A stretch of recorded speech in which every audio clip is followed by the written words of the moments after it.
Putusan Dewan Sutradara kami yang tersimpul di garis kalimatnya tragedi keluarga. Selamat menyaksikan babak pertama.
Duwe bojo.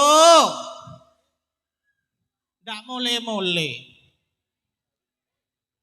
Bojoku iki soge dagang sapi.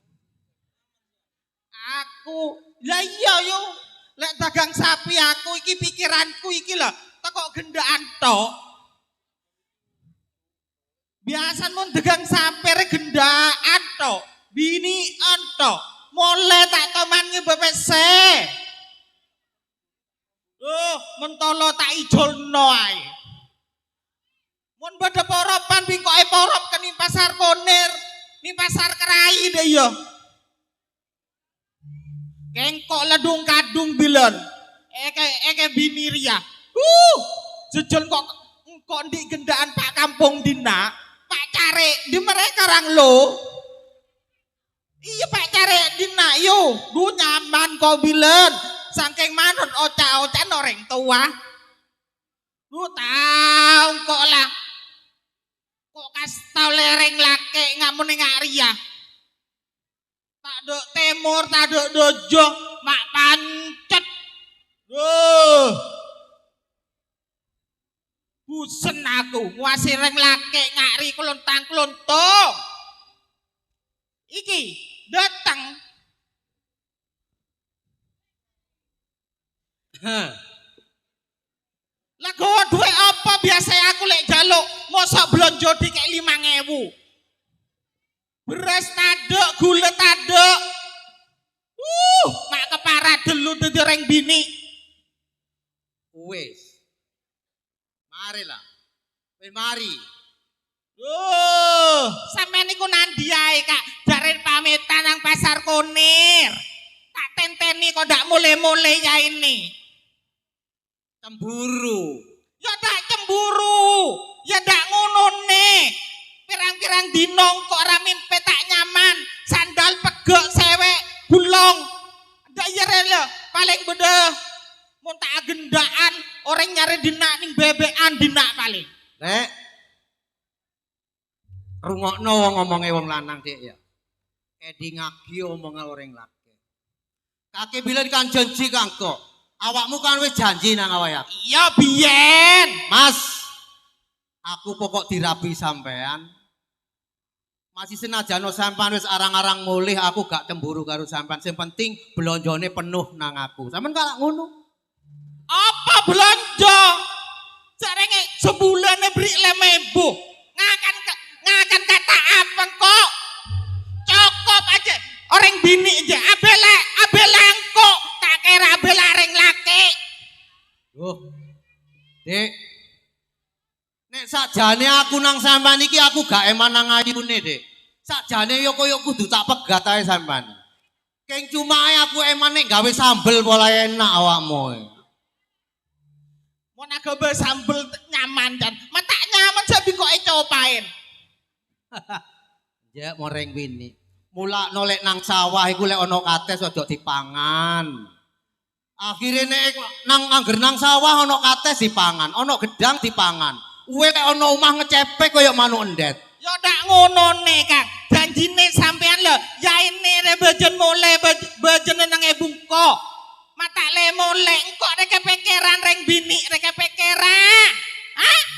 kok kalah ore. Lah, siapa make kok tak nemu sing non kakek sebab petok dek iya ruak. Lek Bek petok. kakek make nyari pole make genteng ngapa tak kira beda songo to ngangkok. Iya, mon nyiom grigis. Loh, engkok bilang tang gendaan dina. Engkok mon manut cao cak nereng tua. Duh, orang dina pak cari. Aduh, apa? Ah, tang gendaan bilang roh. Arwah. Iya, pak cari roh. Iya kakek torok ruwa bola. Boh, ya prai bukan ah. Bodoreng bini atorok. Ono paribasane jare wong karang lu. Krungu sampean. Remah. Ngunduh lomba aja dirok-erok lek sing abang rontok dhewe. Dadi wong wedok aja torok-torok, wong lanang lek seneng moro dhewe. Mak aparean. Duh, mak Odi encan kok. Saya tak pikir-pikir iku lek anak sampean iku mbek mantune sampean iku ya apa? Ngene lho, Dik. Saiki ngene lho, Dik. Sajane awake dhewe ayo sing rukun aja sampe omong masalah sing aneh-aneh. Senajan aku wis budal isuk mulai sore, aku iki usaha kanggo awake dhewe. Kanggo ekonomi awake dhewe kira-kira gak kurang. Awake dhewe wis duwe angen-angen mongko bulan bakdo dina minggu paing awake dhewe besok tutuk duwe gawe nanggap jaran. Lah iya bener. Ha. Manton engko bi kakek ro Kak, klontong kelanting ndak iya lah tak ndik lako. Lho mentolo bi engko arek gendok ruah nyaragi nek gendaan bi engko. Menara kampung bilan duh Radin kok ki ngoden langsing. Sasetiye kok legembrot. Nek Dek ya. Mun kakek mun tero kempes gampang ta, Pun. Ada remeh. Sedot bi angin. Lho ya tak make lari-lari pancetang tabuk raja. Dene ndak ya. Makile kakek tabun raja jek ring kakek Radin. Sik jeli ngoreng beni tabuken lek paling sik tengah muana. Lho, ngerayu reng laki mene dinabi dek iya kan nak kerong paling biasa nyosok. Ya Dek. Mari gawe jamu wis. Lah, mari Kak. Tak peseni golek ndoke bebek. Lah, dudu endoke bebek. Ndoke apa? Endoke banyak. Lah, tak gerusno apa ro temulawak. Jambe nom. Jambe nom. Iku jenenge jamu kentulino. Kentulino. Iya. Lek ndak ngono awakmu suwe sing kate meteng. Oh, tak ada yang kok majer. Dik saiki ngene. Awake dhewe rumah tangga ayo aja usah sing pikir sing apa. Sing tak pikirno maneh iki siji aku rumah tangga sing koyo anak mantu iki lho. Pelene kakek dia. Potang pelian tangga dia. Engko le tak setuju aman to dia bilang Kak. Polen anak noreng tak endi. Ya iya le. Sakjane mon engko tak milih orang ganteng mon sakjane mon sebelum dadi. Sadurunge dadi piyen ndak ngerti lek aku iki gawene arek iki ngoplo. Loh, engko rek tak reng lengebele, Kak. Tang anak rek Pak Ulit kancan tang anak arwah guru pegawai mak bi kakek terima, ha? Terima oleh orang laki dia. Loh, Wis dipaido saiki. Arek wis kadung anak-anak. Biyen apa om sapa ngerti nek kelakuane sing koyo ngono.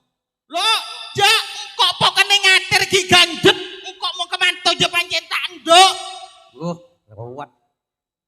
Ngene wae, Dik. Ya. Wala maren dateng dikandani sing temen. Soale ngene. Sabene ninggal janji karo awake dhewe, besok lek wis tutuk duwe gawe sampean Pak tak kei dhuwit 30 juta. Siapa? Ya awake dhewe. 30 juta. Ajul apa? Jaringan anda reng kere. Loh, Kakek aja ngremehake, aja ngremehno. Menawa dodol Tegal Kidul iku pinggir segara. Mone beri 30 juta engko abang kengah gendina gen arok. Lah ria anan dhewe dateng. Kene nduk.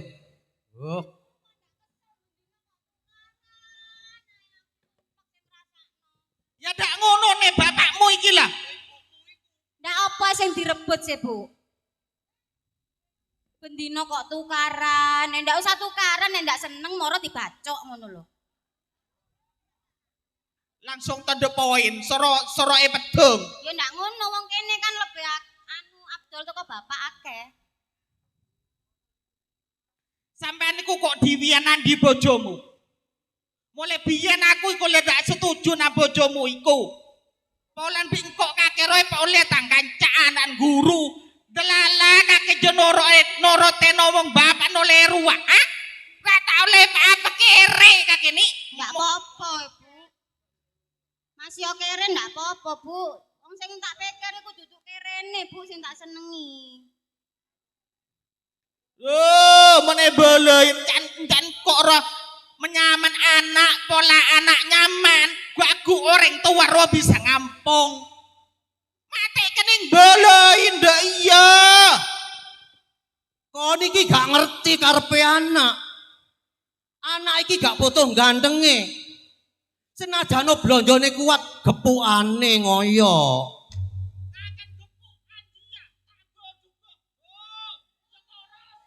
Wah, repot. Aku ndak masalah wong ndak duwe, Bu. Sing penting nang aku iku pinter tiktokane ngono lho, Bu. Ya apa? Lek arek saiki.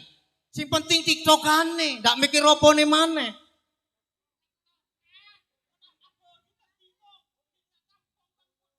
Ngene, Nduk.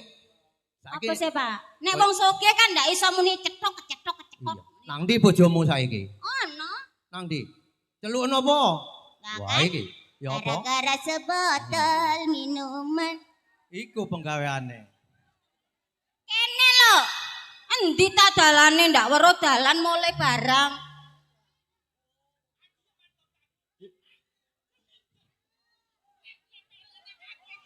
Oleh nekake, Oleh nekake pelek nekake. tak salah. Oh, untang anak ratin bilen apa oleh anan kampung apa ngaran? Are oleh nekake. Yo, iki. Lah. Ya apa? Dua tak bongkar apa jan kok. Tak sompek sing daya. Kene nduk.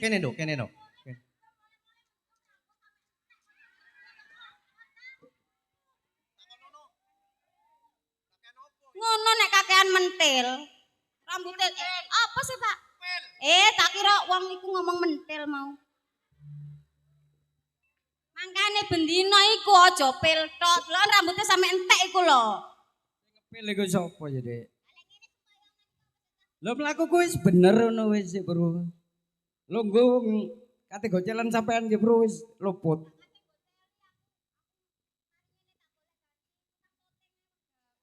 Lah sampean ndak seneng karo aku to. Mbok aku kok malah seneng ngasih awakmu iku. Wis sampean njaluk pegat aku ndak gelem, Dek. Masih dipegat, Dek. Aku saking ndak wis duwe turun, duwe anak ngono. Tak tinggal. Wis apa jare aku wis. Ya apa jare aku wis. Jarene Nek masalah sampean kate nanggen-nanggepe apa jare aku wis. Ngono. kok aku biyen lo kesemsem nang duit 30 juta koyo ngene iki Gampang kowe, Dek. Ngono. Gampang. Sampai kapan sampean kate ngene tok iku lho sampai kapan? Wis anake wis kate numpak jaran wis gampang ya bicara aku. Pak, ya apa ta, Pak?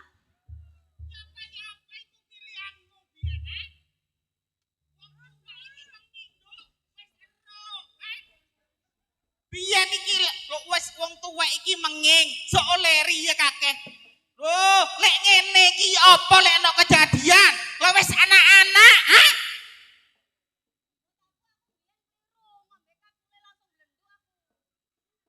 Lah ana wong lanang langsung cengklik ae biyen. Ngene Nduk. Mamula besok maneh didelok sing kating kira-kira awake duwe turun, didelok tingkah lagune lanang utawa bojo. Ojo gampang moro-moro mangan ketelontah dalan nduk awakmu. Ngene iki ya apa kedadeane?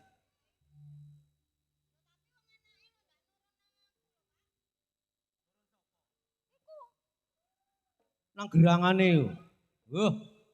Kowe iku diuncalno ning segara kono. Ah. Iku lho, apa sing digawe? Mari ngono ngomong Kowe iku Pancene jaman saiki ya pancene ganteng, Nduk, nek disemir wungu terong, tapi gantenge dhewe. Nek jarene wong kaya apa? Kaya bunglon ucul.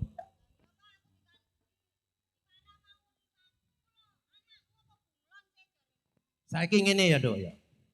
Soalnya aku biyen wis duwe janji, Nduk ya. Ya kaya anakmu siji. Sing tak pikirno maneh kaya awakmu. Sangger tak delok ana tungkulon ana jaran kencak mesti ana awakmu. Lah temenan, aji ya bener ngalak kengko, aji ngalak ke kakek, bilang kakek pada joron, sak bodo, hah?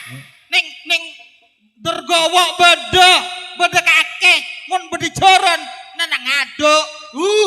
Kaya awakmu ngono maneh, Nduk. Jati Mulya iki adona pinggir segara.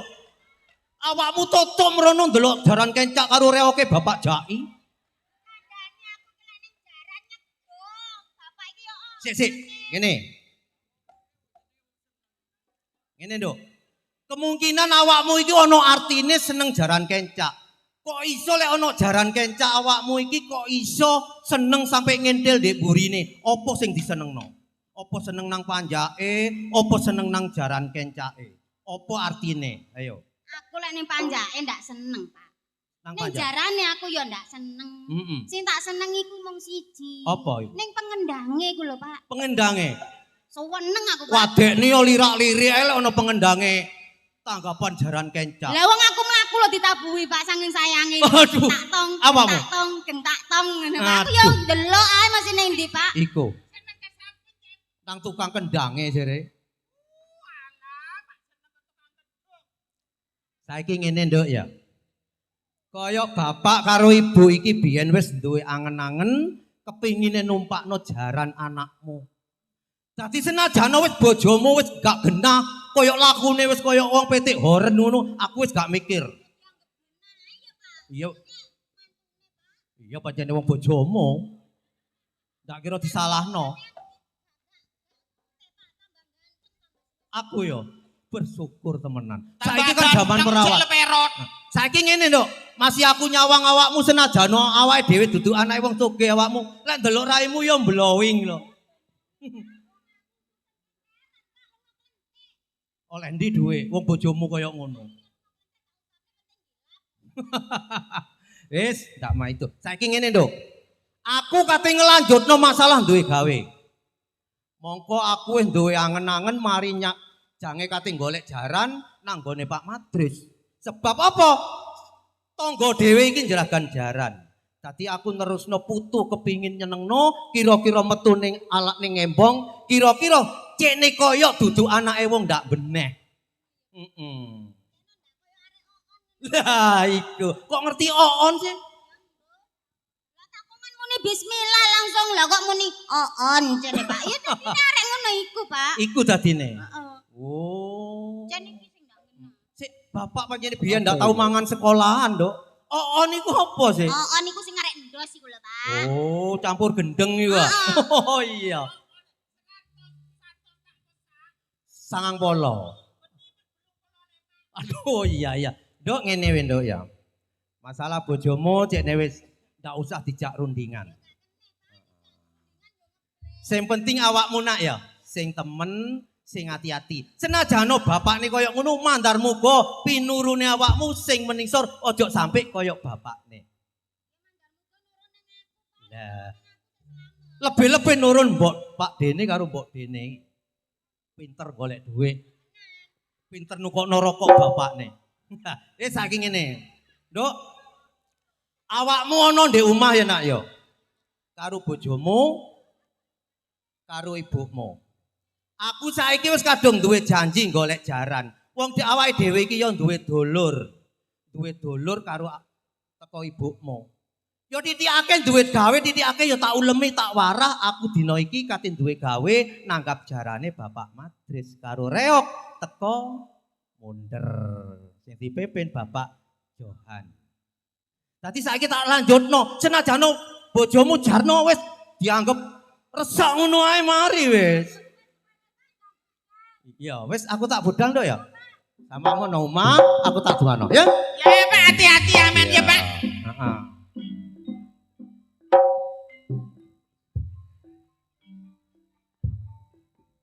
Timbang awak dhewe tukaran wasna bojomu iku ya ngono Ya, pancen. heeh. Ayo nduk buri ayo Ayo, nduk. ayo Bu.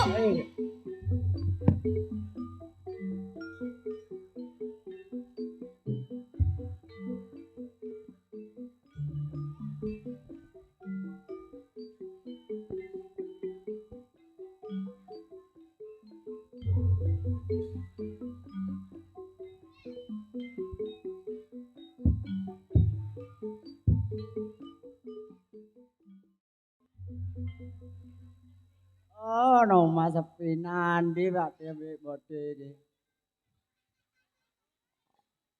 Nandi Bu. Apa namanya Pak Matris yo, marah golek jaran yo. Oh, ya tak tututane wis yo. Numpak jaran maneh aku.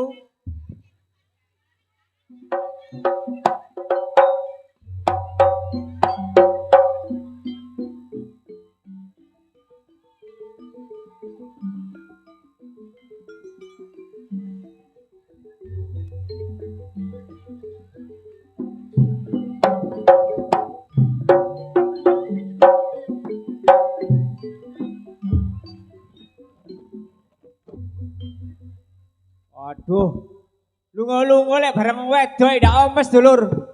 Wis saiki jaman iki celana sik sewekan. Kowe mlakune kaya bebek. Ngono wingi nang pasar Kondir milih, ya sandal jenjing, ya sing jenjing ngarep, lek tambah geblak ah. Sampe ngomong apa sih Pak? Sampean wis tak wengi aja melok Dik, iki ado mlakune suwe. Engko sampe sampe ngamuk, repot sampean niku. Ya ngamuk penyene sampean sir-siran ambek tanggane tok.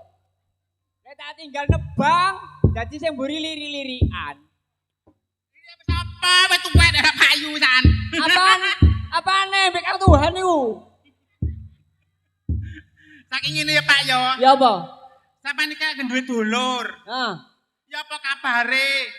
Wo nek dulurku iku sehat ae. Mek cuma sing tak pikirno iku ya apa krungu keluargane lho. Ya mantune jare Pak Ben, mantune kok doyan pil nyapa sih Pak artine pil iku sih. Wo sampean ndak. Loh.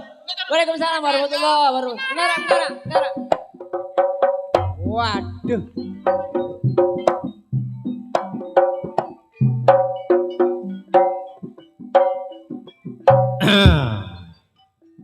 Wis. Wah. Dulur ndak tau rene kok. Janur gunung kadingaren. Ana apa, Dik? Ngene lho, Dik. Ah. Ibuke iki mang jange kate melok merene. Iki mang sibuk masalah tepak panen di mburi. Oh iya. Oh dene tikus iki kono. Nek tikus gak ono mek situ. Oh. Cuma kancane sing akeh. Iya. Ya bener Ibu emang dijak. Iya. Sakjane Apa sekalian lho Pak. sakjane kan ngono mang kate takjak. Ndak apa-apa wis. Sing penting dulur engko tekakno, engko lak wis kepethuk aku.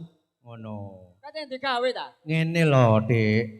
Aku iki wis duwe angen-angen mulai zaman semono. Sing tak delok wong tuane iki wis kaya wong ndak beneh. Dadi saiki ngelanjutno aku kepingin nyenengno putu. Aku iki kate adang akeh. Katanya nyunana putune. Kate nyunatno putu. Lah bapakne mbek ibuke ya apa? Hah? Bapakne mbek ibuke. Ya bapakne ibuke ya wis kaya ngono iku. Sik pancet ngono iku. Ya wis ngono iku. Oh, batu ngono kok dingu ae engko deket. Ini banomu wis seneng kok mbae sing uripe penak lho. Oh ngono ah. Ngene, Dik. Sakjane awak dhewe iki ya wis rumangsa bosen ngemong wong sing kaya ngono iku. Iya, Tapi wis berhubung wis dadi jodone karo anakku. Oh iya, aja sampe sampean medono tresnane anak. Lah. Iku ndak kene. Wong tuwek dadi apa? Iya. Saiki ngene, Ya apa aku tujuan? tak rewangi panas-panas teko kene, aku kepingin siji, aku njaluk tolong karo sampean. Iya. Engko lek wis mari njaluk tolong, dina Minggu paing sampean ya teko nang omah, aku duwe gawe. Dadi saiki nyangno nang me Pak Madris, Situ nangkap jarak. sida nanggap jaran. Oh iya. Lah ya apa wong jenenge putu? Kapan maneh wong aku Pak Dene?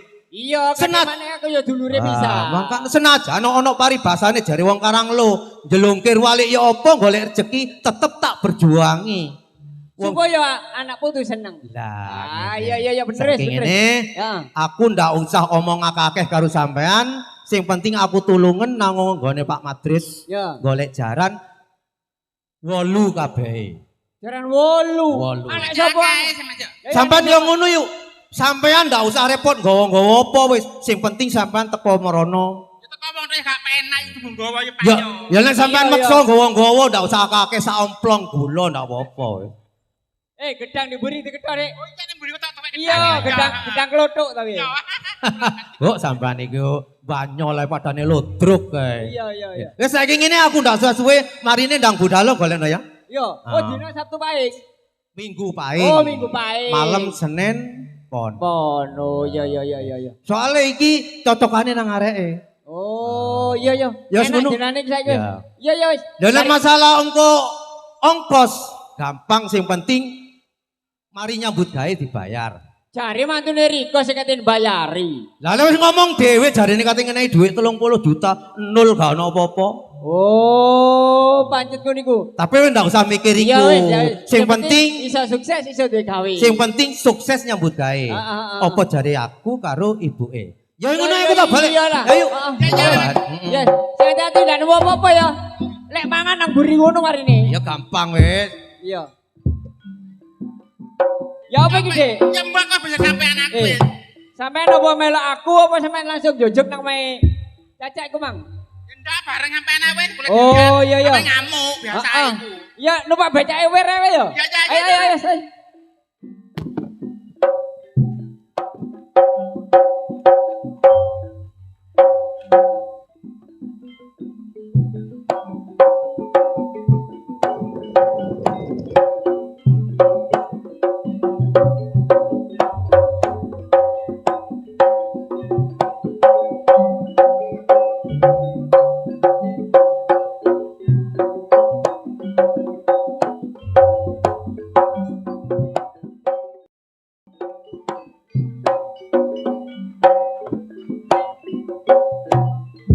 Mandar bapakmu iku oleh jaran, Nduk. Jaran ndak ado, jaran ndek endi lore Lah bali ya desa iku. kene.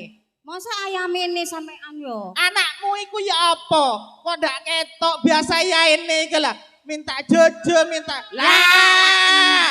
Apa Oh. anak? Apa anak? Copono kali tole nak, copono kali tole nak.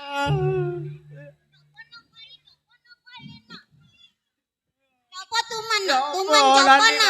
Jarane Pak jarane Pak Madris. Ya Cito, maline. Cito Bu. Sido. Pacaran hari ini aku. Pancene arek ndak 100 ngono nduk 80. Pancene anu ngono nduk. Kene turtono anakmu. Kene ngarep anak. Kate numpak apa to, Le? Numpak jalan. Apa? Jalan. Numpak jalan. Tangkopeng ribet tak nginding. Jur apa? Oh iki Pak De. Iki Pak, aduh bunga. Nang dia kon mulai mau. Aku namanya Pak Madris golek pean. Kuwi iki nek nurun gerangane rambut disemir. Wo, nurun Ari somo kowe balik mari dadi. iki nurun gerangamu iki apa ngene iki? Oh, Wah, apa iku? what? Iki gambar apa iki? Ku gara-gara. Oh, ya. Saiki jaran kate teko. Ayo siap sunat marine ya, ayo. Ya. Waduh, dolur ya. Aduh, amean yuk. Melaku numpak becak. Kerocil, Mas. Becak. Oh. Langsung Becak kerocil. bentor. Ojo kuwatir wis, jarane teko. Heeh. Heeh. Lo. Lo. Aduh Pak Sido, Pak Tutu. Yo. Lah yo Sido, Pak. Tutune aman, Numpak Pak. jaran. Lah ya le.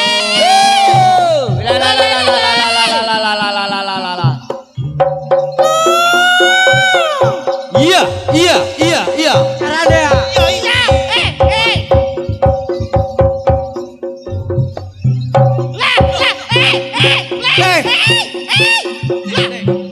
Awakmu durung wayahe.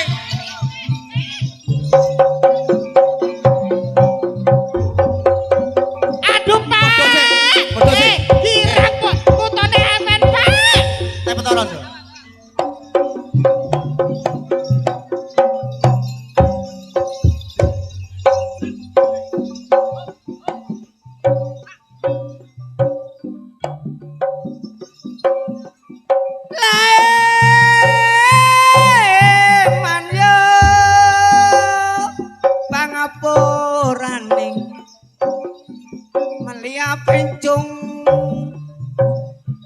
pamale nama pencung mirane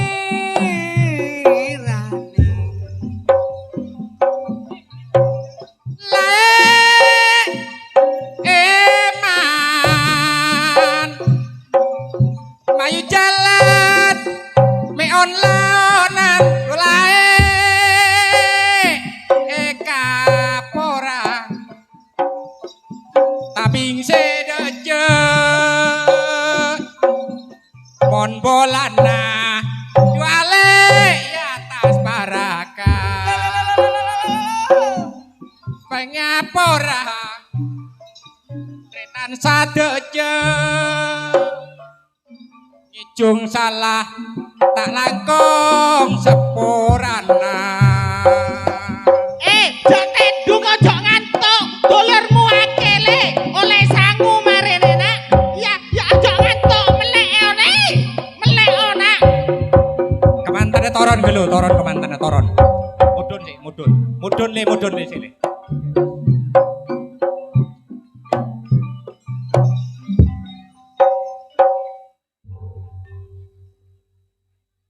Pak, jeragan jaran kali.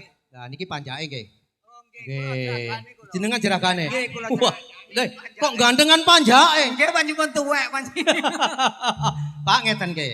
Niki kula nggak ada sangi. Kepingin nyunataken anak numpak jaran, saat niki kula kepingin dikentrung temang. oh tema Nggih. mboten napa nggih Polahe dulure kathah mbok menawi mangke keluar medal ngriki kersane nyangoni putu kula. Lah nggih. Oh dulure kata Nggih kathah dulure Nggih, sampean wonten kenging sing medal, Mbon. dugi Kalimantan saking mboten dugi. Oh Kayak ngiraaken pun Nggih nggih nggih. Sampeyan sing ageng sampeyan ijolaken pun Pun sumanggaaken nggih. monggo Aku siap-siap jaluk pun teh mangan. Jaluk apa le? Temang. Oh temangan ya wis Jaluk Iki teh mari karen. temang. Ada berono, ada berono.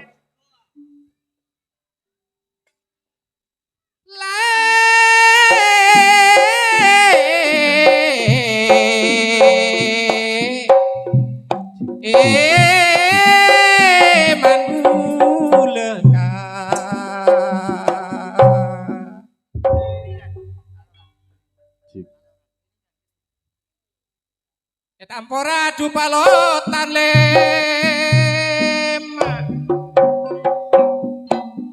Talko bila du menang palotan Pengapora detretan mula sebanyak Nikah mula semangkin ne mangko mantan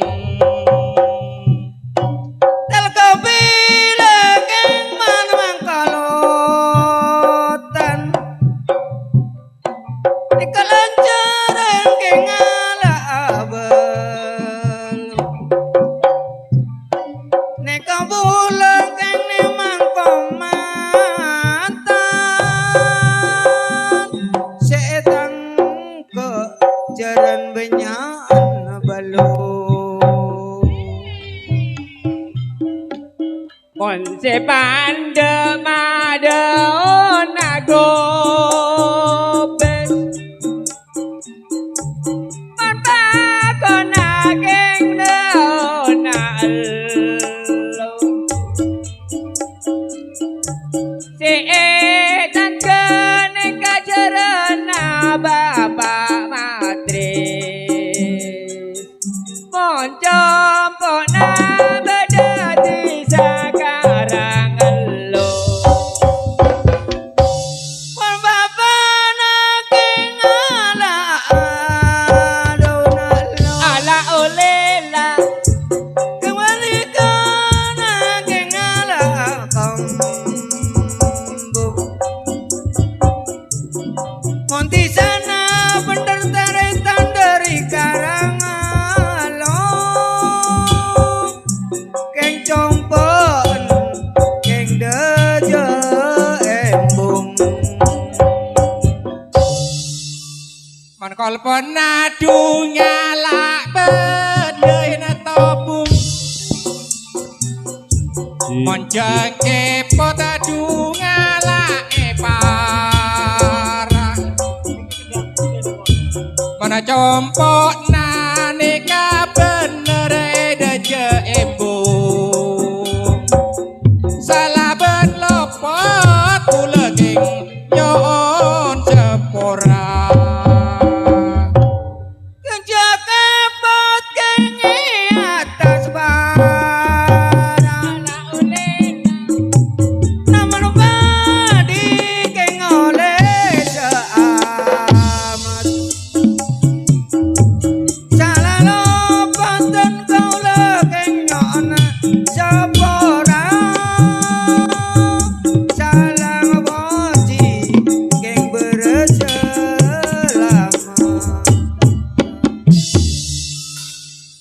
kairengone rantine gode ewatune ketumambang layaran kaseneng atine wong tuane dole wana putune saiki wis numpak jaran yen watune keng gawe lanjaran tenture dang jeboano yen putune iki ra wis padha numpak jaran yen dulure iki ra wis padha dikelompokno nek siwure kok kewadah cengkeh ngape cape du kok sing perang nek dulure jarene disebut akeh saking sing metu iki rupane kok arang-arang ampe metu keng dure jarang yen siwure pancen sik durung nganggur mecu yen sing metu pancen sik arang-arang pancen dulure akeh sik durung teko Kang saiki sampean wis digawe wis sah ayo putune wis numpak jaran soalnya sing nyambut gawe didawa dhewe tok Kang Ini. Nek Marine iso sih soalnya ono iki yo. reaksi, ah. Soalnya karakane iki rodok. Soalnya aku biyen duwe niat. Niat ngerusak sikile panja. Saiki ngene, iki wong tembung guyonan. Iya. Ya cukup sakmene. Iya. Nah, soalnya sehari sing nyambut gawe sik akeh. Ya saiki aku wis rumangsa sah. Heeh. Duta bedi keng delima pote bela jeleng dukane bertebu montak adik semangken dek remak apole mang te mangarabi ule palo berongku Ya. Saiki ngene, ya. saiki dole kudu mudhun teko jaran Saiki dole wis dono. ya mudhun le Nah, masalah sunat langsung soalnya nang klinik.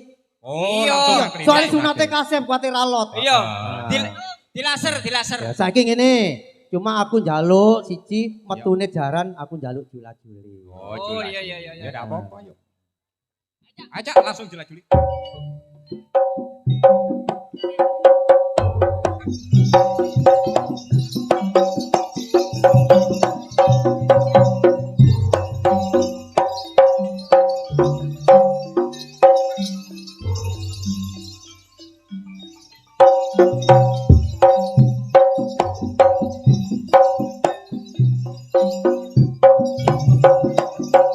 laole semarangan nyare pole tak korangan cedek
Cara berak mana tenaning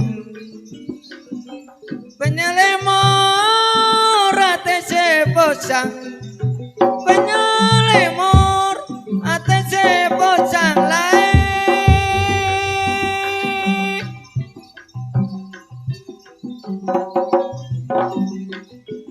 Samper sarang kabebenah Samper sarang kabebenah Mun minyakna dumpae jelen ale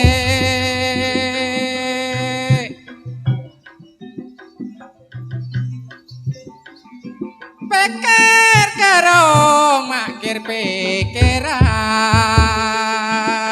du ale lamun ingale keng rasa tak kelar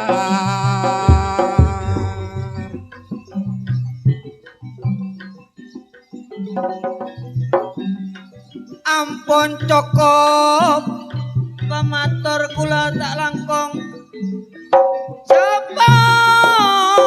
seporana tinggal awe-awe tresno utama Pak Matre curagane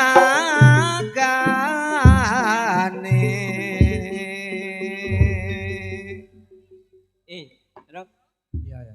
iki mek cuma ceritane jaran kencak Iya iya iya. Ojo sampai ngene-ngene sing nyambut gawe uga bapak sing duwe gawe iki. Muga-muga bapak sak keluarga kene sing anggone dinganggo ngingoni aku sang duluri kabeh oleh piwales teko Allah sing rezeki sing halalan barokah. Amin ya robbal. Menawa cerita iki kurang lucu atau kurang sopan, awak dhewe atas nama wakil pimpinan Cak Aris pribadi njuluk sepuro sing akeh. Keng cuma ngene. Ya apa? Sadurunge metu awake dhewe kudu duwe semboyan. Ya apa semboyane? Semboyane. Ya apa yo? Sri Katon Sri Tresno Utama tetap jaya. jaya. Terima kasih.